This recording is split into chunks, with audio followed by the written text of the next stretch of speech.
So before we even bring that up, what is another way that you can think of to talk about this point on a circle as the angle moves around without that doesn't refer to this angle?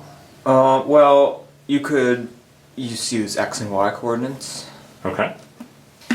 So instead of the angle, you would just have the distance over this way and the distance up. And if this was a unit circle, it would just be the sine and cosine of the angle. Okay, yeah, that's a really good observation, that we could talk about the x and y coordinates. Can you double check that I'm still on camera? You are. Oh, yes, barely. Okay, so I'll write it this way. This would be cosine theta. Sine theta. Sine theta would be the x and y coordinates. So yeah, that's absolutely right. We could still talk about it using the x and y coordinates, but that still actually refers back to theta still. So we're never going to be able to get away from it because all the ways of talking about this point are going to be equivalent. Yeah. And so they're always going to map in a perfect way. But you're right, that's a different way to talk about it. Can you think of any other way that would be a good description of this point?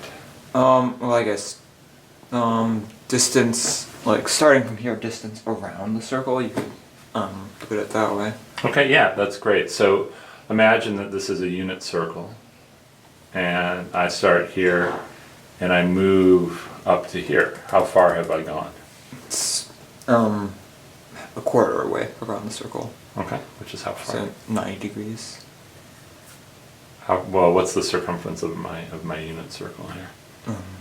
2 pi, so pi over 2. Yeah, so if I move to here, I will have gone pi over 2. How about if I move to here? That would be pi. Pi? 3 pi over 2. And then all the way around? 2 pi or 0.